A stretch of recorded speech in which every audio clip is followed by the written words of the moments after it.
Imagine que tu sors de l'école et que tu te consacres à l'art de l'écriture. Malgré le fait que tu gagnes de nombreux prix, tout le monde pense que tes œuvres sont très ennuyeuses. Alors tes parents t'envoient sur une île où tu rencontres une petite fille qui, avec le reste de son village, te montrera à quel point la vie est belle. C'est l'histoire de Seishu Handa, un jeune calligraphe talentueux qui a toujours cherché la perfection dans son art. Cependant, lors de la remise des prix Seika, son œuvre a été sévèrement critiquée par un juge qui l'a qualifié de conformiste et de médiocre devant une foule. La calligraphie japonaise ne consiste pas seulement à écrire des caractères, mais à capturer l'essence et la beauté de chaque trait, reflétant la personnalité et les émotions du calligraphe. Incapable de contenir sa colère, Handa réagit de la pire des manières et, lors d'un des concours d'art, il frappe le juge au visage avec un coup de pied. À cause de cet accès de colère, le protagoniste est officiellement exilé sur une île éloignée pour se calmer et réfléchir à ses actions en espérant que les choses se calment chez lui. À peine arrivé sur l'île, il est confronté à une réalité très différente de celle à laquelle il était habitué. Les bus ne passent pas près d'ici et il est obligé d'accepter l'aide d'un homme du coin qui le conduit en charrette jusqu'au village de Nanatsuta. C'est une chance, car sans cet homme aimable, le protagoniste aurait dû marcher, ce qui représente une demi-journée de trajet entre l'aéroport et le village. Pendant le trajet, Handa est tellement consumé par sa colère qu'il ne peut pas apprécier la beauté naturelle qui l'entoure, même si l'homme essaie de lui montrer à quel point c'est magnifique. L'équipe de déménagement l'attend déjà dans sa nouvelle maison, mais selon le responsable, il ne s'occupe pas de mettre les meubles à l'intérieur, donc ses affaires restent dehors, du moins jusqu'à ce qu'il ait envie de tout faire entrer. Une fois dans la maison où il va vivre, Handa est accueilli par le maire, qui l'aide avec enthousiasme, et deux filles de l'école secondaire apparaissent discrètement, fuyant les lieux sans se faire remarquer. Pour Handa, la maison est un vrai désastre, pleine de déchets, de talismans étranges et sans les commodités modernes qu'il espérait. Pour aggraver les choses, au lieu d'un verre, il trouve une latrine et il va devoir apprendre à utiliser un chauffe-eau pour se doucher. Alors qu'il explore la maison, déterminé à supporter ces conditions pour améliorer sa calligraphie, il découvre quelque chose d'encore plus perturbant, une petite fille cachée dans l'une des pièces. Le maire lui explique que la petite fille s'appelle Naru et qu'elle est la petite peste du village, qui a fait de cette maison sa base, même si on lui a demandé à plusieurs reprises de partir. Naru demande au maire si le protagoniste est un mannequin, car elle le trouve plutôt beau, mais le maire lui répond que pas du tout, que c'est juste un maître de calligraphie. Handa, accablé par la situation, met Naru à la porte de la maison et, frustré, demande aussi au maire de partir. Ensuite, il se met à nettoyer le désordre que Naru a laissé et à déballer ses affaires, se préparant à commencer son travail. Cependant, sa tranquillité ne dure pas longtemps. Alors qu'il se concentre sur sa calligraphie, Naru réapparaît et gâche son premier trait. Bien qu'Handa la mette à la porte à nouveau, les mots blessants qu'il a reçus lors de la remise des prix continuent de tourner dans sa tête, l'empêchant de se concentrer. Le protagoniste se souvient que,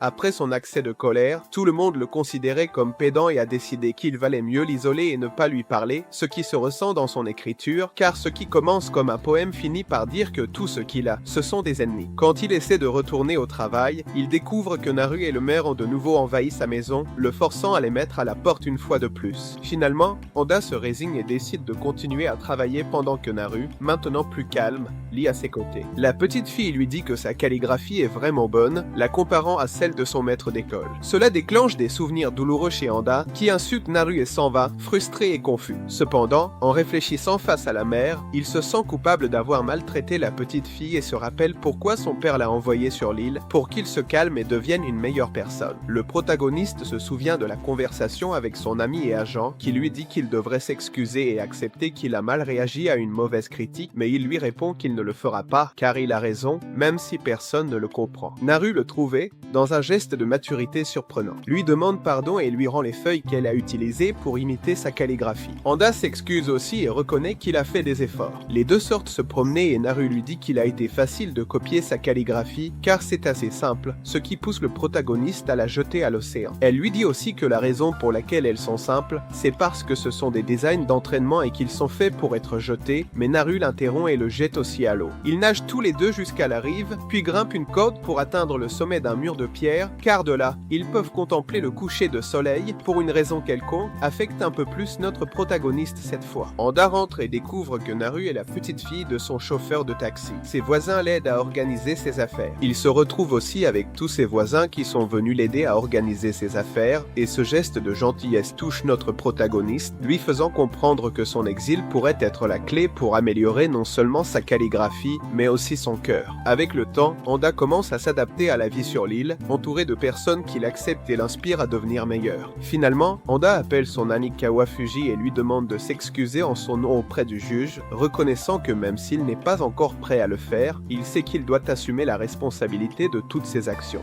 et que toute son expérience l'a inspiré à créer une nouvelle œuvre d'art appelée Divertissement. Hiroshi, le fils du maire, est plongé dans une lutte intérieure car malgré ses efforts acharnés, les résultats à l'école ne sont pas à la hauteur de ses attentes et il n'arrive pas à se démarquer dans aucune matière. Ses parents essaient de le consoler en lui assurant que ce n'est pas la fin du monde et lui demandent d'apporter un plat de nourriture maison à Anda, le calligraphe qui vient de s'installer sur l'île. Bien qu'Hiroshi trouve étrange que sa mère cuisine pour un inconnu, il accepte, non sans exprimer son intention de mettre des limites à ce nouvel habitant. Cependant, sa mère le gronde et lui donne un coup de coude, lui rappelant qu'elle aime s'occuper des autres car elle a l'impression que sa famille ne a plus besoin d'elle autant qu'avant, mais la façon dont elle le dit est un peu trop dramatique, ce qui pousse son fils à accepter. Pendant ce temps, Anda est sur l'île depuis une semaine sans avoir réussi à créer une œuvre qui le satisfasse, à part un éclair d'inspiration lors de sa première nuit qui n'est pas non plus extraordinaire, donc il est temps de travailler sans distraction. Cependant, la petite Naru, avec son énergie inépuisable, lui rend visite tous les jours pour l'embêter, jusqu'à ce qu'un jour elle lui présente ses amis Miwa et Tama, deux filles de lycée. Miwa et Tama sont indignées parce que la maison de Anda était leur DAS secrète et elles n'ont pas l'intention d'y renoncer, même si Anda y vit. Anda découvre aussi que ce sont les filles qui vont apprendre à Naru des mots à double sens et pour adultes, alors il les réprimande en leur disant de faire attention à ce qu'elles disent devant la petite car elles répètent tout sans comprendre. Les filles examinent la calligraphie de notre protagoniste et Tama, qui aspire à devenir mangaka, insulte Anda en écrivant, perdant en calligraphie, essayant de prouver son poids. Mais Anda, avec sa compétence supérieure, riposte en écrivant, perdant avec une calligraphie impeccable, laissant les filles impressionnées. Ce duel calligraphique inattendu change la dynamique et Miho et Tama décident qu'après avoir terminé leur devoir d'été sur la calligraphie, elles demanderont à Anda de corriger leurs travaux. Anda, se sentant enfin apprécié, accepte avec enthousiasme, mais ensuite il regrette, bien que ce soit déjà trop tard car les filles étaient parties. Quand les filles s'en vont, Anda essaie de reprendre son travail, mais Naru revient avec son amie Inae. Bien qu'il refuse d'abord l'idée de jouer avec elle, il cède en voyant Ina pleurer, leur permettant de rester pour dessiner. Mais comme c'est souvent le cas avec les enfants, la situation dégénère rapidement, car Naru renverse l'encre de Andae dans un accident, le frappe au visage. Ainsi et frustré, Anda les dit de sortir de la maison juste au moment où Hiroshi arrive avec la nourriture de sa mère. Hiroshi est déterminé à remettre les choses en ordre, car il n'apprécie pas du tout que sa mère nourrisse gratuitement un artiste sans emploi, qui doit sûrement être un prétentieux, alors il va lui dire tout ce qu'il a à lui dire. Hiroshi, en colère, fait irruption dans la maison et trouve Anda évanouie. Naru lui explique que Anda s'évanouit tous les jours à cette heure-là à cause des nuits blanches passées à faire de la calligraphie. Cette découverte choque Hiroshi, qui se voit dans Anda, réalisant qu'il manque aussi de talent naturel et qu'il devrait fournir plus d'efforts, tout comme Anda. En voyant une pièce remplie de papier avec les calligraphies de Anda, Hiroshi réalise que ses mauvais résultats à l'école sont dus à son manque d'efforts. Quand Anda se réveille, Hiroshi lui dit que, même si sa mère ne l'admet pas, Anda devient un fardeau pour eux et qu'il ne pourra donc plus lui apporter de la nourriture, ce qui signifie que l'artiste devra commencer à se préparer son propre dîner. Quelques jours plus tard, Naru trouve Anda à nouveau évanoui et appelle une ambulance. À l'hôpital, on l'informe qu'il a subi un arrêt cardiaque à cause du manque de sommeil et de la mauvaise alimentation. Le maire et sa femme insistent pour qu'il prenne plus soin de lui, et Naru reste à ses côtés, jouant et l'embêtant comme toujours. Plus tard, Miwa et Tama lui rendent visite après l'école et paniquent en voyant que sa perfusion est vide et qu'elle va bientôt commencer à pomper de l'air. Tout le monde, y compris Anda, est effrayé, mais la situation se résout rapidement, car l'infirmière leur dit que ses poches ne libèrent pas d'air une fois vides, donc il n'y a pas de quoi s'inquiéter. Naru raconte une histoire sur un fantôme à l'hôpital et, à la surprise de tous, Anda, qui semble toujours serein, révèle sa peur des fantômes, commençant à craindre après avoir entendu l'histoire de Naru. À ce moment-là, Hiroshi arrive avec quelques affaires que Anda avait demandées, bien qu'il refuse d'apporter ses outils de calligraphie, arguant qu'il ne devrait pas travailler après avoir terminé à l'hôpital à cause de l'épuisement. Quand tout le monde s'en va, Anda a une rencontre inattendue avec un vieux fantôme qui lui rappelle que tout le monde s'est inquiété pour lui, ce qui inspire brièvement Anda. Il demande donc à l'infirmière de lui apporter ses outils. Cependant,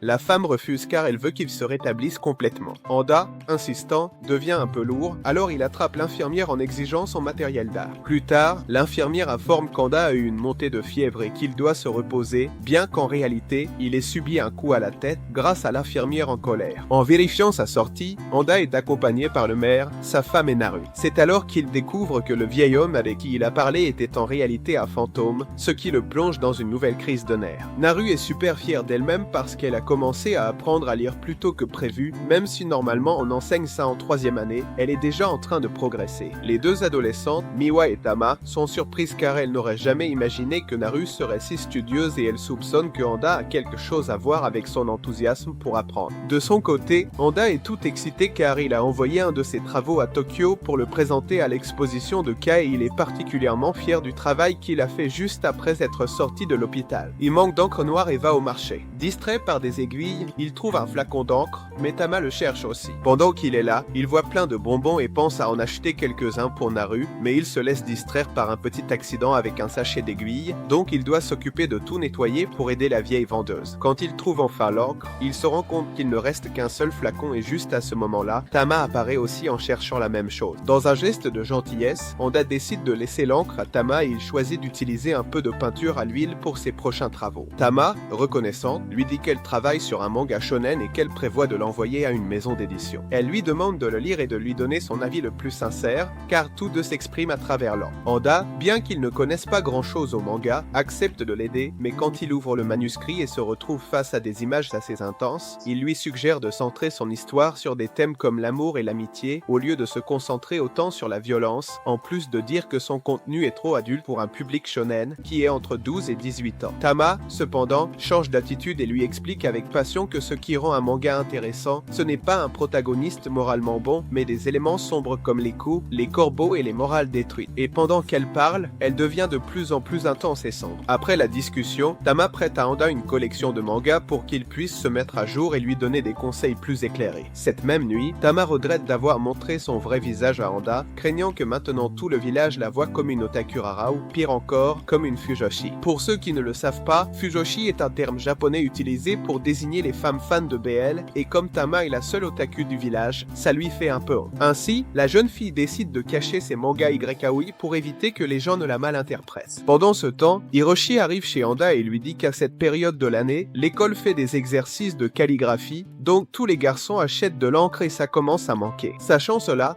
il lui donne une bouteille d'encre supplémentaire qu'il n'a jamais pu utiliser, ce qui rend notre héros tout excité. Anda, reconnaissant mais épuisé, faillit s'évanouir sur Hiroshi, mais juste à ce moment-là, Tama arrive pour cacher son manga. En voyant Anda et Hiroshi dans une position compromettante, elle décide de se cacher, interprétant la scène de la manière qui lui plaît le plus. Le lendemain, Anda reçoit la nouvelle qu'il a terminé 2e au concours de calligraphie auquel il a participé. Cette nouvelle le déprime profondément et tout autour de lui devient un nuage d'obscurité. Ce qui le déprime encore plus, c'est de savoir que la première place est allée à un garçon de 18 ans. Anda commence à penser que sans la calligraphie, il n'est rien et qu'il perd son temps sur l'île à s'occuper de 2 adolescents, une fille qui ne cesse de lui demander des services. Naru, de son côté, ne se laisse pas contaminer par la négativité de Anda et lui propose de faire quelque chose de fun s'il ne s'amuse pas. Alors qu'il marche, Anda remarque que tout le monde a des sacs en plastique et demande de quoi il s'agit. Naru lui explique qu'un bateau lance des mochis gratuits et que tout le monde est là avec ses sacs pour attraper le plus possible. Sur place, il rencontre Miwa, Tama et Hiroshi, qui l'avertissent au sujet de 2 professionnels de la capture de mochi. Malgré tous ses efforts, Anda n'arrive à en attraper aucun, ce qui le pousse à se demander s'il devrait aussi abandonner la calligraphie. Même à un moment, Hiroshi tombe sur notre héros, ce qui active l'imagination de Tama, qui les voit maintenant comme un couple interdit. Une des professionnelles lui donne un conseil, car il n'attrape pas de mochi parce qu'il regarde toujours vers le haut, alors que le truc c'est d'attendre patiemment et d'attraper ceux qui sont autour de lui. Elle lui explique que s'il passe tout son temps à regarder seulement vers le haut, il va rater les opportunités qui sont à sa portée. À la fin de la journée, Anda n'a attrapé aucun mochi, mais en arrivant ici, il trouve une casserole avec un ragoût de mochi que quelqu'un a laissé en guise de remerciement et il réalise qu'en dépit de tout, il a passé une journée amusante. Anda, inspiré par les mots de la professionnelle qui lui a conseillé d'être plus patient et observateur, décide d'appliquer cela tant dans sa calligraphie que dans la recherche de son propre style. Plus tard,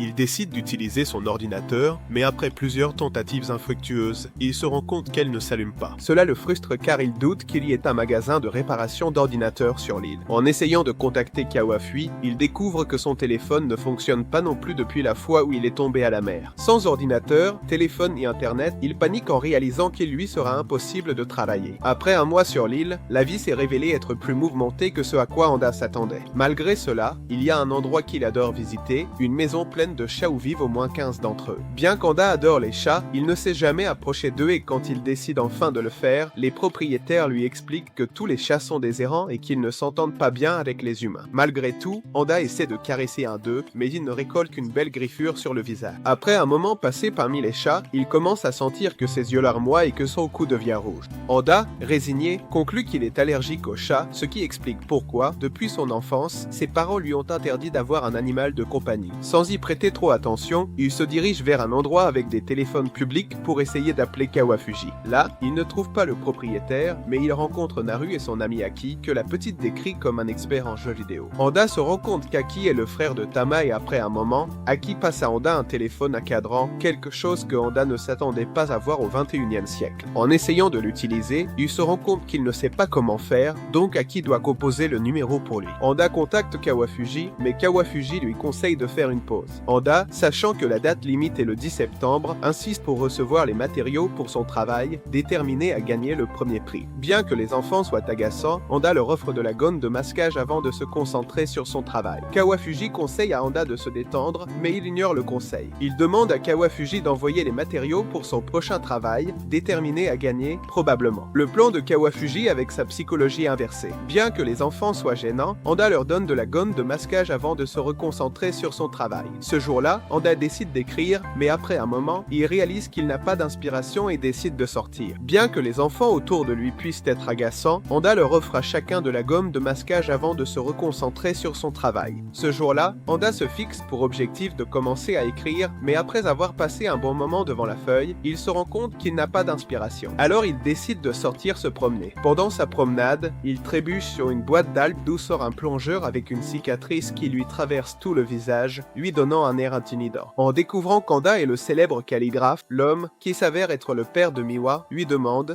ou plutôt lui ordonne, de peindre 5 caractères sur son bateau qu'il vient d'acheter pour boire de l'alcool. Anda essaie de commencer son travail, mais il se rend compte que les matériaux qu'on lui a donnés ne sont pas ceux qu'il a l'habitude d'utiliser et qu'il n'a jamais peint sur une surface courbe, seulement sur du papier, ce qui représente un nouveau défi pour lui, un défi qu'il ne sait pas s'il pourra relever. Il dit à l'homme qu'il va rentrer chez lui pour préparer les moules, mais le vieux s'énerve, insistant sur le fait qu'il doit le faire à la main, défiant ainsi son professionnalisme. Juste au moment où la tension monte, Miwa emmène son père avant que la situation ne s'aggrave, mais sous la pression de l'homme et de sa propre fierté, Anda décide d'accepter le défi pour ne pas abîmer le bateau et s'entraîner avec le pinceau. Anda utilise des planches de bois pour se familiariser avec le poids et les mouvements. Quand il se sent enfin prêt, il se retrouve face au bateau, mais il se rend vite compte qu'il n'a pas pris en compte la courbure de la surface. Il entre dans une crise si grande que même les enfants autour de lui s'inquiètent et Naru, voyant son angoisse, trempe ses mains dans la peinture et laisse son empreinte sur le bateau, encourageant les autres enfants à faire de même. Bien qu'initialement Anda entre dans une panique en voyant ce que les enfants ont fait, le plan de Naru fonctionne et avec la pression réduite, Anda peut se concentrer et le pinceau glisse doucement sur la surface du bateau. À la fin, le vieux le félicite et le remercie pour son professionnalisme, lui offrant des algues en signe de son appréciation, bien qu'il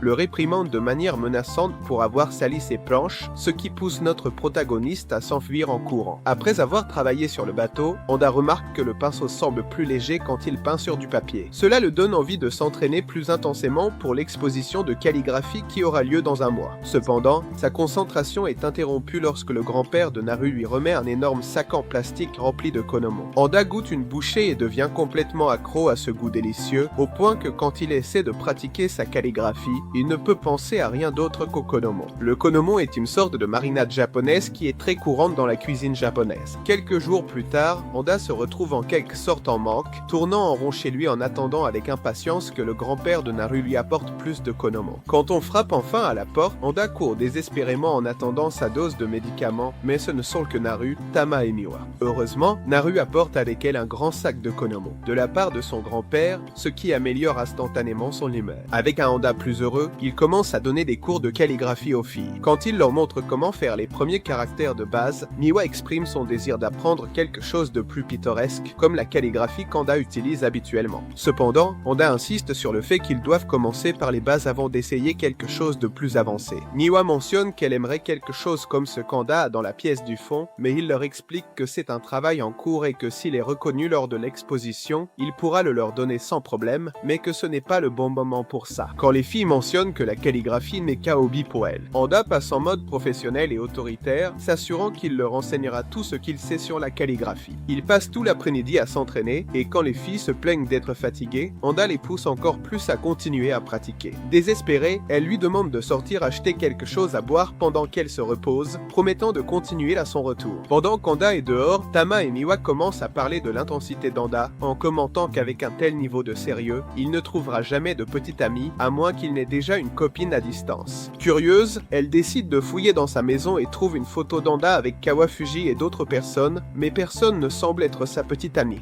De son côté, Naru est triste à l'idée qu'Anda pourrait être mariée, mais quand il revient, il réalise que ce n'est pas le cas. Une autre fois, les enfants veulent aller à la plage. Le maire demande à Anda de les accompagner. Notre protagoniste accepte, mais il découvre ensuite qu'il s'agit aussi de Hiroshi et des deux adolescentes, ce qui rend la tâche de s'occuper des enfants moins simple que prévu. Quand ils arrivent à la plage, Anda s'inquiète pour leur sécurité, mais tout le monde lui assure qu'ils ont l'habitude d'y aller tout seuls. Cependant, Anda, étant un garçon de la ville, glisse sur les rochers et s'évanouit pendant un bon moment. Pendant qu'Anda est inconscient, les enfants jouent et Hiroshi pêche, tandis que les filles s'occupent à leur manière. Tama, qui n'est pas habitué à passer autant de temps à l'extérieur, s'effondre épuisé et le visage rouge à côté d'Anda. Alors qu'ils sont seuls, Tama demande à Anda ce qu'il pense de Hiroshi, car elle ne peut s'empêcher de penser à eux deux depuis qu'elle les a vus ensemble cette fois-là. Anda, mal interprétant la question, pense que Tama aime Hiroshi et commence à parler de lui en bien, ce qui ne fait que renforcer les soupçons de Tama. Plus tard, Anda décide qu'il est temps de partir, mais tout à coup, il voit au loin que Hiroshi, Miwa et Naru sautent d'un endroit extrêmement dangereux. En voyant que Naru, la plus petite, est sur le point de sauter, Anda panique et court vers elle, mais il finit par glisser et se cogner la tête. Bien qu'aucun des enfants ne se soit blessé, Anda les gronde sévèrement pour avoir fait des choses aussi dangereuses et tout le monde se sent mal de l'avoir inquiété. Anda se rend compte que c'est la première fois qu'il se soucie vraiment de quelqu'un d'autre, car avant d'arriver sur l'île, il ne se préoccupait que de lui-même. Ému par ses paroles, les enfants courent pour l'embrasser et s'excusent, promettant de ne plus jamais faire quelque chose d'aussi dangereux. Alors qu'il joue avec Awa dans le jardin de la maison, Kawafuji et Kuzuke essaient de communiquer avec Anda, car ils sont arrivés sur l'île, mais Anda ne répond pas à son téléphone. Kawafuji et Kuzuke arrivent sur l'île et commencent à chercher Anda quand ils tombent sur Naru, qui vend des coquillages dans un petit village appelé Yuzan. En lui demandant si elle connaît Anda, Naru répond que non, mais elle mentionne qu'elle connaît un homme de la ville qui enseigne la calligraphie. Kawafuji, réalisant qu'il s'agit d'Anda, demande à Naru de leur montrer où il vit, mais Naru, étant la petite fille rusée qu'elle est, dit qu'elle ne le fera que si on lui achète quelque chose de son stand. Kawafuji cède et lui achète une coquille, mais quand Naru s'excite et veut aller la montrer à sa grand-mère, Kawafuji l'arrête, insistant sur le fait qu'il est plus important de leur montrer le chemin. La situation devient tendue lorsque des hommes de l'île commencent à entourer les deux étrangers,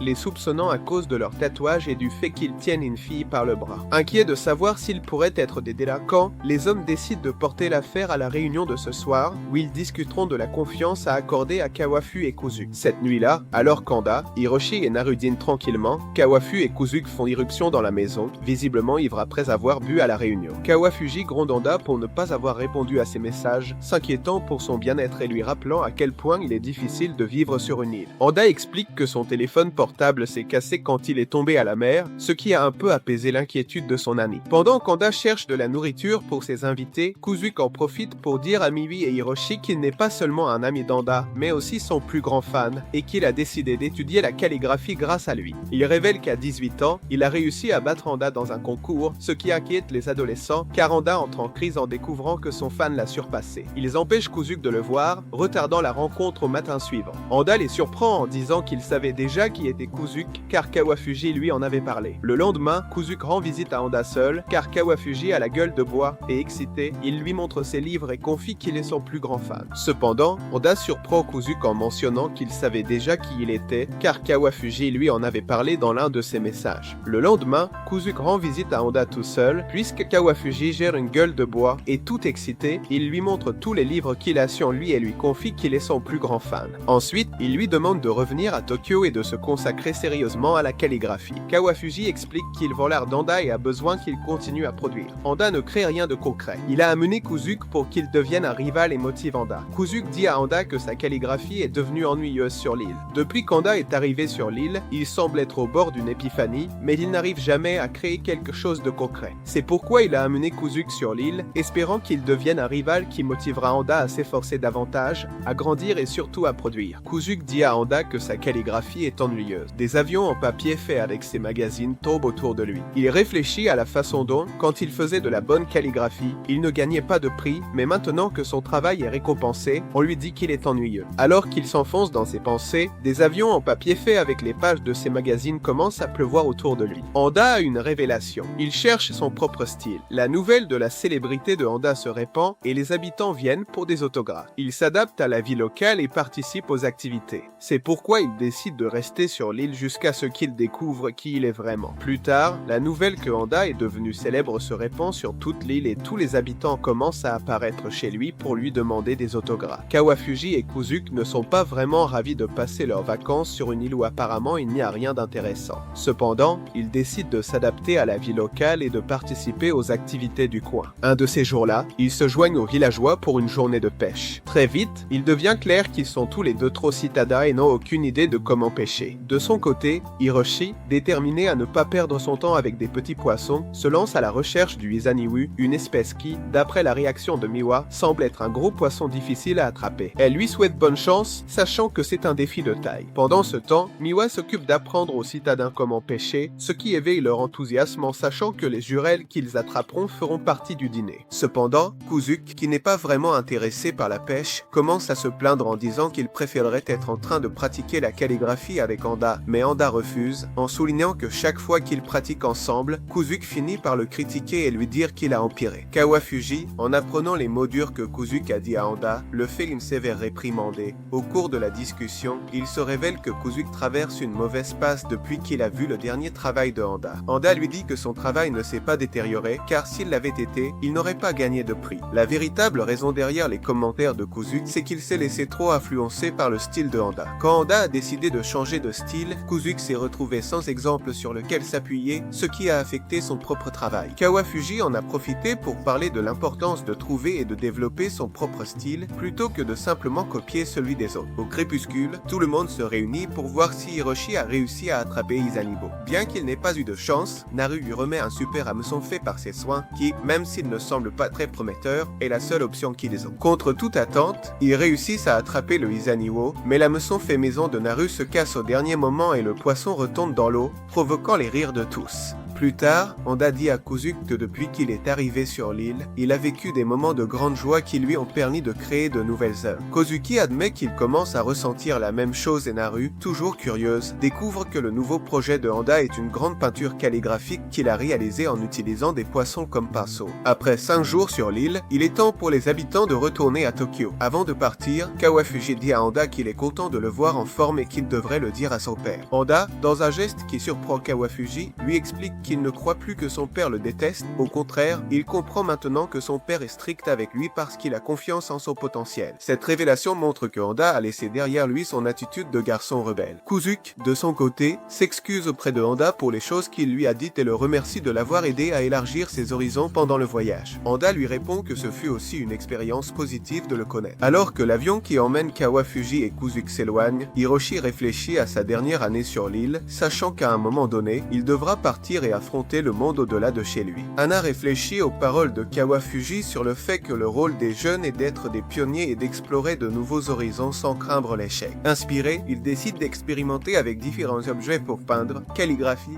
plumes, cuillères et tout ce qui lui vient à l'esprit. Au milieu de ces épreuves, Tama et Miwa arrivent pour lui dire que c'est l'anniversaire de Naru et qu'elles veulent lui acheter un gâteau, donc elles lui demandent un peu d'argent. Honda, inquiet pour trouver le cadeau parfait, réfléchit à ce qui pourrait convenir, étant donné que Naru transforme n'importe n'importe quel cadeau féminin typique en quelque chose d'inattendu. Souviens-toi que Naru est fasciné par les insectes, alors il décide de lui offrir une collection d'œufs. Va voir Kanta et ses amis avec un filet à insectes et demande à Kanta d'attraper un insecte pour lui. Cependant, Kanta se rend compte du plan de Anda et n'est pas prêt à l'aider, car lui-même veut lui offrir une grande mer d'insectes pour que Naru soit entouré d'eux. Donc, au lieu de collaborer, Kanta et ses amis affrontent Anda dans une compétition pour voir qui peut attraper le plus d'insectes. Tout au long de la journée, Anda a du mal à attraper des insectes à cause de sa peur de ceux-ci et du manque d'un filet adéquat. Quand il trouve un scarabée doré, ils font une trêve pour l'attraper, mais Anda l'écrase par accident et il ne leur reste plus qu'à l'enterrer. Malgré ce contretemps, Kanta offre l'un de ses scarabées à Anda, reconnaissant ses efforts et le fait qu'il a été le seul adulte à jouer avec eux pendant l'été, quelque chose qu'il apprécie beaucoup. En rentrant chez lui, Anda découvre que tout le monde est déjà là, car ils ont fait des copies des clés de sa maison sans qu'il s'en rende compte. En entrant, il découvre les cadeaux variés et étranges que chacun a apportés. Finalement, il remet à Naru un ticket qui lui permet de faire tout ce qu'elle veut, même si tout le monde se moque de lui en pensant que c'est un cadeau radin. Mais Naru est vraiment heureuse avec ça, car elle l'apprécie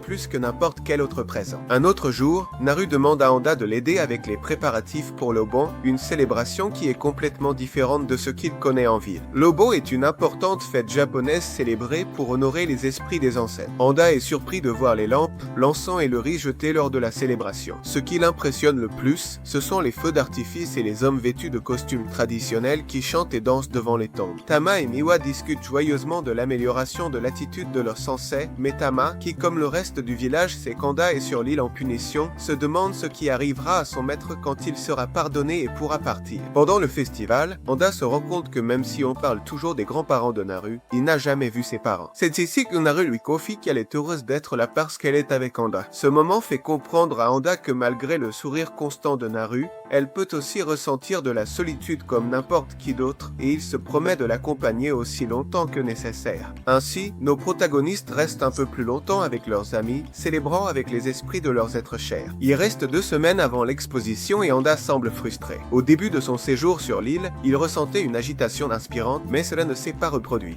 Le garçon se souvient que dans les premiers jours de son séjour sur l'île, il a ressenti cette agitation qui lui donne de l'inspiration, mais depuis, ça ne s'est pas reproduit et pour couronner le tout, puis il se frustre, pire est sa qualité. Sa quête d'inspiration ne porte pas ses fruits et quand il décide de se détendre avec un bain, il se retrouve face à un autre problème, car le chauffe-eau est en panne. Le maire lui suggère d'utiliser un poêle à bois pour chauffer l'eau, mais quand le protagoniste lui demande où trouver du bois, le maire lui dit qu'avec une forêt à sa disposition, trouver du bois sera un jeu d'enfant, il suffit de sortir faire un petit tour. Pendant la recherche, Anda mentionne qu'il n'a pas l'intention de chercher une petite amie et qu'il finira probablement seul. Pendant ce temps, Naruto et Niwa voient Umo sortir de la maison d'Andai, pensant qu'il est en train de prendre feu, ils s'alarment. Naru, qui s'occupe toujours du poêle de son grand-père pendant qu'elle se baigne, propose de s'occuper du poêle d'Anda pendant qu'il prend son bain. Tama et Miwa se rejoignent et commencent à l'embêter, avec Tama qui veut lui prendre une photo pour utiliser son corps comme référence pour son manga. Finalement, Anda sort de chez lui et, en sortant de la salle de bain, il tombe sur Hiroshi, qui était là, en train de lui préparer à manger. Bien qu'Anda essaie d'apprendre à cuisiner un plat simple, ses compétences en cuisine sont pratiquement nulles.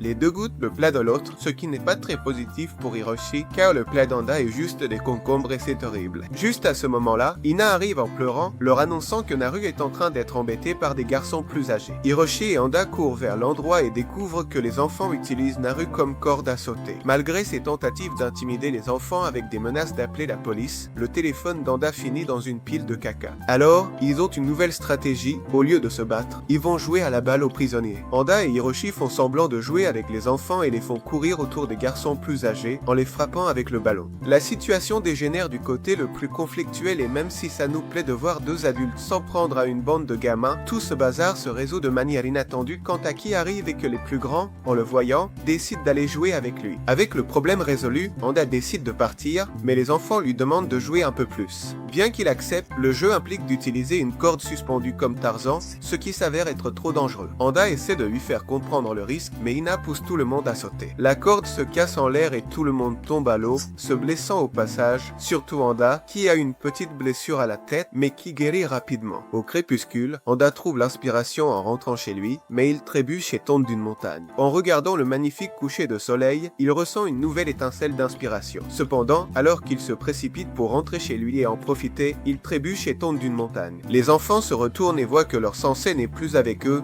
mais au lieu de le chercher, ils se vexent qu'il soit parti par un autre chemin et rentre chez eux. Cette nuit-là, comme il n'est toujours pas entré, Naru raconte à Tama et Miwa qu'elle se demande ce qui se passe au milieu de la forêt. Le protagoniste traverse une double crise, son inspiration s'épuise et il est perdu au milieu de la forêt, exposé à d'innombrables dangers comme des petits serpents et une chenille qui est trop pour lui. Par peur, il trébuche et se blesse au pied, alors il ne sait pas quoi faire et il se convainc que tout va s'arrêter là, quand soudain il trouve une clé qu'il avait perdue et se rend compte qu'elle est à l'arrière du champ. Sa maison. Plus calme, le jeune homme prend le temps de regarder le ciel et est impressionné par les étoiles qui couvrent le firmament. Il voit aussi des étoiles filantes et fait de vœux, que sa salle de bain soit réparée et qu'on le retrouve vivant. Tama et Miwa partent à sa recherche et le ramènent chez lui, tandis qu'Anda réfléchit aux événements de la journée et à l'inspiration qu'il cherche désespérément après avoir créé ce qui est probablement son chef-d'œuvre, intitulé Étoiles. Anda décide de faire savoir à Kawafuji que son temps sur l'île, en contact avec la nature, lui a apporté une grande inspiration et lui a permis de réaliser son meilleur travail jusqu'à présent, qu'il enverra bientôt.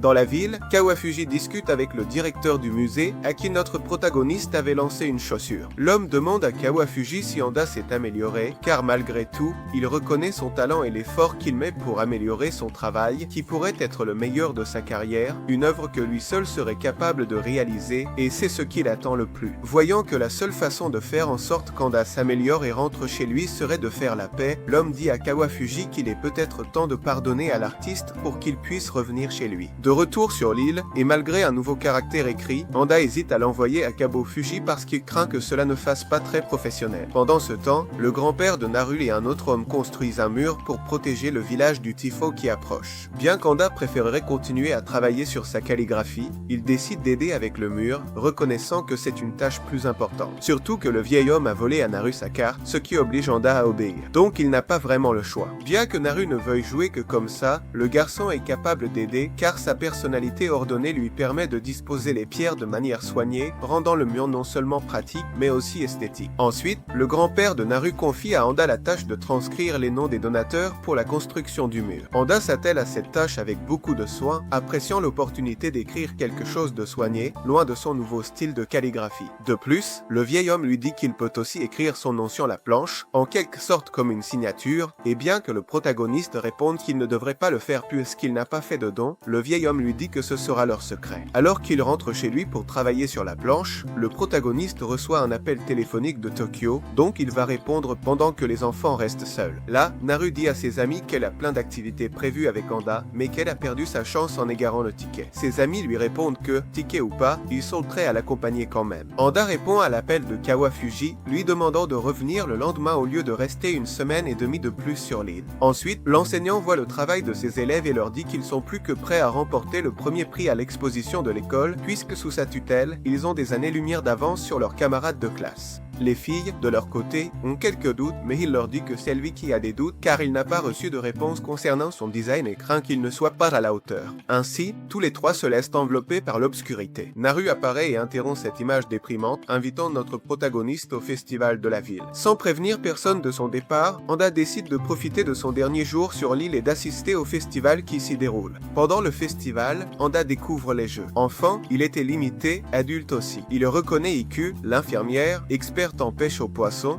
et est impressionné par son habileté. Ensuite, Anda rejoint une compétition de basketball, Tama à la librairie, se plaignant de l'absence de son manga. Là, il reconnaît Iku, l'infirmière, une experte dans le jeu de la pêche aux poissons, et il est impressionné par son habileté. Ensuite, Anda se joint à une compétition de basketball parce que Mino et les filles ont besoin d'un joueur, puisque Tama a mystérieusement disparu. Bien qu'en réalité, elle soit à la librairie de l'île en train de se plaindre au propriétaire de ne pas lui avoir apporté la dernière édition de son manga préféré. Son manque de compétences sportives fait que l'équipe des filles perdent le match, bien qu'elle termine à la 2e place. Malgré sa performance, Anda gagne un peu d'argent et décide d'acheter de la barbe à papa pour lui, Naru et Hero. Il goûte la barbe à papa pour la première fois et profite de l'expérience. Les feux d'artifice sont sur le point de commencer, mais le protagoniste est en panique en découvrant qu'il a perdu Naru, alors il sort à sa recherche et tombe sur Tama qui est en train de lire à l'écart de la foule. Tama lui dit qu'elle a vu Naru et l'accompagne à sa recherche, la trouvant sur la plage avec le reste de ses amis. Plus tard, alors qu'Anda est avec Hiroshi, Tama et Miwa, Hiroshi révèle que l'année prochaine,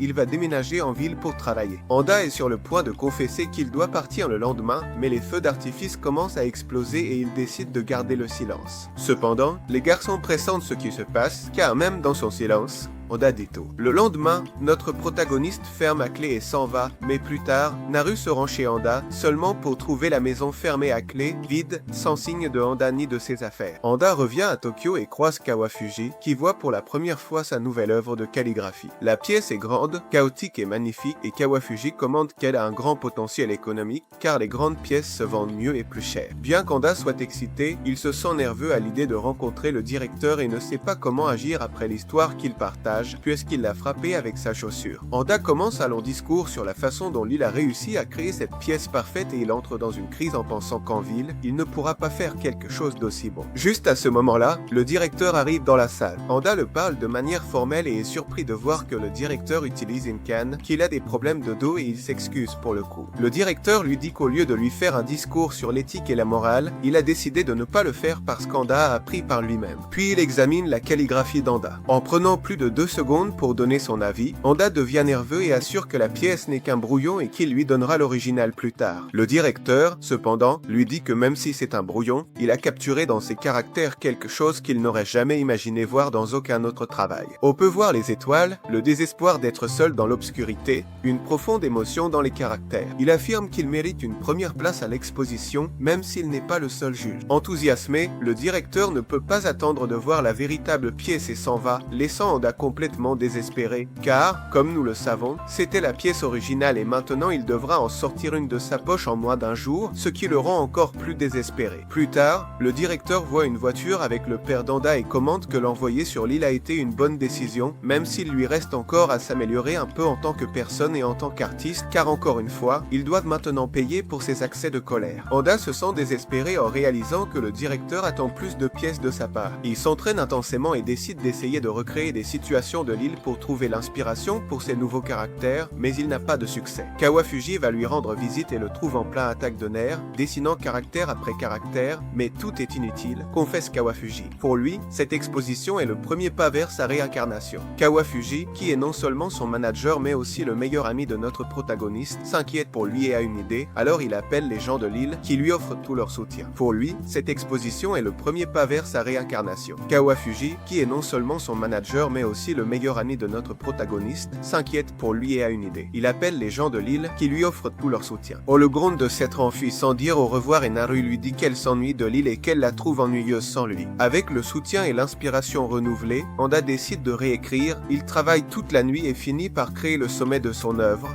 intitulé Le Mur de Pierre. Ses amis, surpris, restent bouche bée devant la pièce finale, qui reflète la profonde inspiration et l'expérience que Anda a acquise pendant son temps sur l'île. De retour sur l'île, Tama et Miwa vont voir les résultats du concours de calligraphie de l'école, convaincues qu'elles ont toutes les deux gagné un ruban d'or. Mais elles découvrent que Tama a remporté la première place et que Miwa a obtenu un ruban d'argent, ce qui la déprime car elle ne sait pas comment elle va expliquer cela à son maître à son retour. Sur l'île, les enfants et les adolescents s'affairent à nettoyer la maison de Anda, se préparant à son retour, et Naru crie au ciel qu'elle espère qu'il reviendra. Pendant ce temps, à Tokyo, la mère de Han tente de le convaincre de ne jamais retourner dans ce coin reculé. Cependant, maintenant que son œuvre a été envoyée au musée, Anda est déterminée à retourner sur l'île une fois l'exposition terminée. Malgré les objections de sa mère, tout est sur le point de se compliquer lorsque ses parents et amis organisent une intervention. Kawafuji, Kozuki et sa mère sont déterminés à l'arrêter. Le manque d'électricité, d'internet et le nouveau style de vie de Anda, qui a complètement changé, sont ses principales préoccupations. Même Kawafuji, qui au départ était de son côté, donne raison à sa mère car il a été prouvé qu'il peut écrire aussi bien en ville que sur l'île. Il répond qu'avec l'expérience, il a découvert que l'île, avec sa faible technologie, est l'endroit idéal pour une personne comme lui, un artiste ermite, et il a appris à aimer cet endroit et ses habitants. Cela amène sa mère à lui dire que c'est un autre problème, car elle a remarqué que depuis qu'il est revenu, il a changé et elle en blâme les personnes qu'il a rencontrées là-bas. Son père, en revanche, défend l'île bec et ongle, se rappelant comment lui aussi est allé à son âge et l'a trouvé magnifique, quelque chose que le protagoniste ne savait pas. Son père lui répond qu'il ne l'aurait jamais envoyé là-bas s'il ne connaissait pas l'endroit et les gens qui y vivent, et qu'il avait déjà dit à son ami Kido de prendre soin de lui. Anda ne sait pas qui est Kido, mais il se rend ensuite compte qu'il parle de rien de moins que du maire. Le père du protagoniste sort un album photo et se remémore sa jeunesse sur l'île avec ses amis et comment cela l'a changé pour le mieux. Et donc, tout le monde est en faveur du changement d'air, même si sa mère reste ferme dans sa position. Le reste accepte l'argument du père de Anda.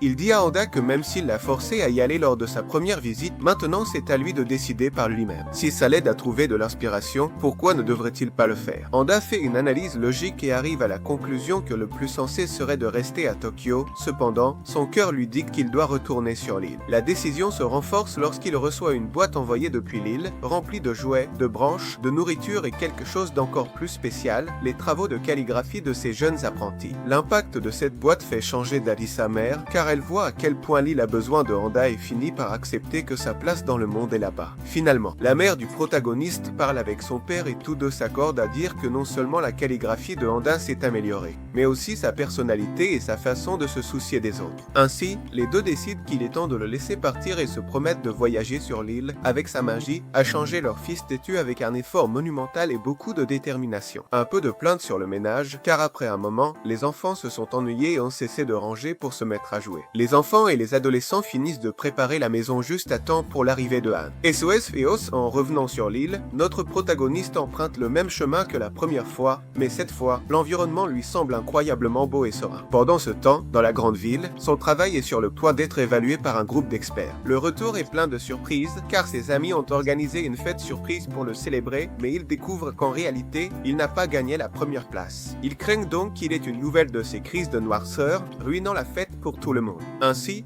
ses amis lui demandent avec inquiétude comment s'est passée l'exposition, et Anda, avec un sourire, leur raconte que ça s'est plutôt bien passé, même s'il a terminé 5e. Sa perspective a changé, la première place ne lui importe plus autant. À Tokyo, les parents du protagoniste apprennent qu'il a terminé 5e et l'attribuent au fait que les artistes plus âgés préfèrent donner plus de temps aux jeunes pour qu'ils ne prennent pas la grosse tête. De plus, Kawafu dit au père du protagoniste que pour une raison quelconque, Anda n'a pas mal pris la nouvelle, ce qui reflète à quel point il a changé. Quand on lui demande quels sont les caractères qu'il a écrits, Anda révèle que ce sont les plus importants pour lui dans sa vie, sans donner plus de détails. Finalement, la vérité se révèle, car la pièce que je présente à l'exposition est un hommage à mes amis de l'île, avec leur nom gravé avec affection. Finalement, notre protagoniste parle avec Naru et tous deux s'accordent à dire que malgré tout ce qui s'est passé, c'est toujours plus amusant quand ils sont ensemble.